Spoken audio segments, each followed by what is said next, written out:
The blame game is well and truly underway. It actually started in the hours before this shutdown even became official. It's been happening for a few days, in fact. So Democrats saying that Republicans are trying to strip healthcare from millions of people and jack up the healthcare premiums for many other millions as well. And meanwhile, the Republicans are saying that the Democrats are trying to give healthcare to illegal aliens. It should be noted that that factually is incorrect. But yes, nevertheless, it is a significant impact that's likely to be felt by especially government employees, hundreds of thousands of them laid off. That's the threat, at least, coming from the White House. Donald Trump yesterday said that he would be laying off a lot of people who would be very affected. He actually said a lot of good can come from shutdowns. He said we can get rid of a lot of things that we didn't want and they'd be Democrat things. So Donald Trump is threatening to use this time to get rid of more federal employees and to trim more of the fat from the government. But of course, it was a line that he was using to try to pressure Democrats to come to agreement with the Republicans on Capitol Hill. But the Democrats themselves, for their part, say that Donald Trump doesn't need to use a government shutdown to trim the fat from the government because he's been doing that unilaterally for the last 9 months or so anyway. Yeah, okay, so explain to us how the author of The Art of the Deal works here, Fraser, because I understand taking a maximalist position in a negotiation.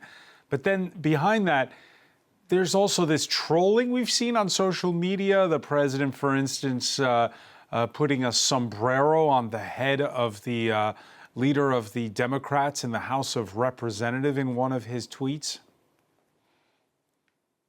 Yeah, that AI video slammed as racist by Hakeem Jeffries, who said that, this came just hours after Hakeem Jeffries had sat down in the Oval Office with Donald Trump, along with the other congressional leaders.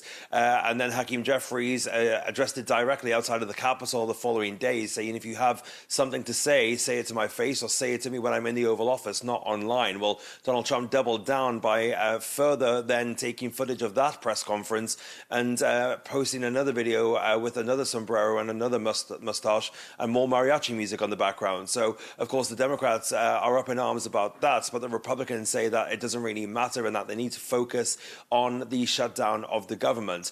Realistically here, it's quite an interesting situation because traditionally it was seen as a political liability to be the party in charge while the government shutdown went on, but that seems to have shifted somewhat this time, and the White House seems perfectly content to have the shutdown last for a long time because they believe it's going to backfire on the Democrats. But of course, the Democrats are taking a bet that it will backfire on the Republicans because they are the party that controls both branches of Congress, both houses of Congress, and the executive branch as well. So really, we'll see here who blinks first. And the last government shutdown, it's worth noting, the party that blinked first was indeed Donald Trump after 35 days of that government shutdown, the longest in history, and that was over funding for his border wall. So we'll see whether this is something the president will move on this time, and more importantly, we'll see how long this lasts, because it's realistically probably not going to go anywhere until the House comes back into session next week at the earliest.